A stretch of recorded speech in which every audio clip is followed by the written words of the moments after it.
What's up, Prizefight fans? I'm Brian Tong, and this is an epic battle between two of the big boys in the smartphone world. It's a Prizefight punch-out between Apple's iPhone 4S and the Samsung Galaxy Nexus on Sprint.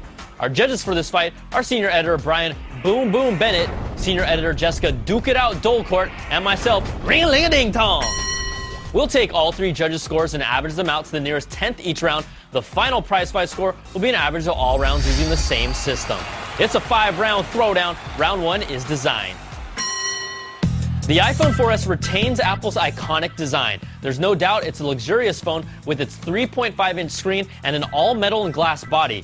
Now, I might be in the minority that still thinks it's a little blocky, but one drop of this phone, and guess what? You're pretty much screwed.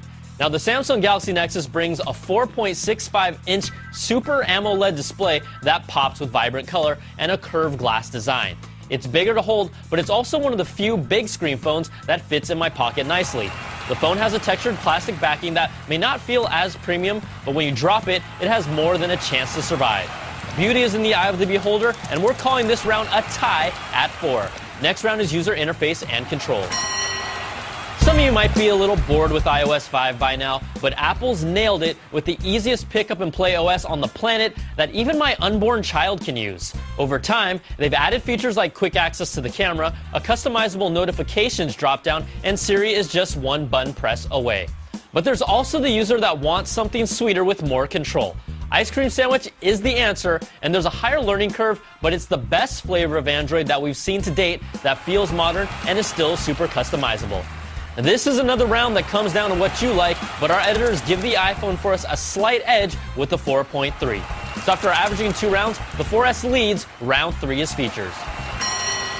The iPhone 4S has been able to age gracefully over time with HSPA Plus support that's speedier but isn't true 4G. It has a dual-core processor, Bluetooth 4.0, and its bag of goodies from iOS 5. Now, its Retina display remains its killer feature. Siri is half-baked and still isn't ready for prime time, no matter what Apple tells you, but the 4S's biggest drawback is that it's still a 3G phone. Now, the Galaxy Nexus can take a moment to flex its muscle with 4G LTE support that's on its way. Its larger display is still sharp enough that you won't really miss the Retina display. Its voice actions have been around since day one, and its turn-by-turn directions still have no iOS equal. Face lock isn't that big of a deal, but it's here if you're into yourself. It also brings Samsung's S-Beam, similar to Android Beam, where you exchange data by tapping it with another phone. And it has Google Wallet for mobile payments, which is useful, but still has a long ways to go to catch on mainstream. And did we mention 4G LTE support? Neither phone has expandable memory, but the Galaxy Nexus has a replaceable battery. Samsung dominates this round with the perfect 5, and the iPhone gets a 4. Next round is web browsing and multimedia.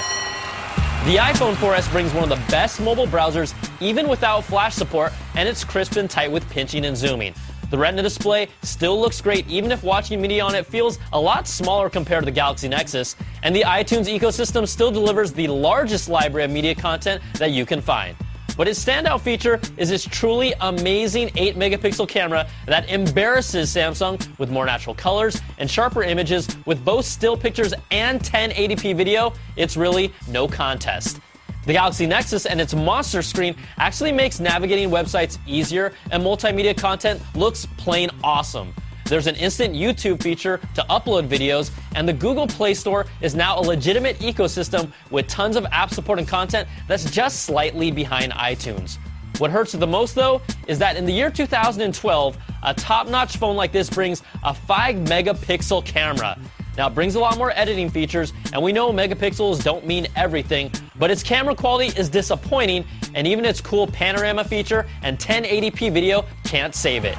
The iPhone 4S gets a perfect 5 this round, and the Galaxy Nexus gets a 4.3. So after averaging 4 rounds, we're locked in a dead heat and tied. The final round that decides it all is call quality and performance. This round partially comes down to carriers and location, but the iPhone 4S on Verizon had great overall call quality and clarity in our tests. Now, the Samsung Galaxy Nexus on Sprint also sounded excellent and solid as well. Data speeds will vary wildly, but using the speedtest.net benchmark in San Francisco, the iPhone 4S was able to beat it out for download speed, but the Galaxy Nexus had a better upload speed, and that's before the 4G LTE switch gets flipped that will make a significant difference. Now, when it comes to battery life, in our video playback test, the 4S was able to get over 8 hours of juice, while the Galaxy Nexus squeezed out over 5 hours with its larger screen.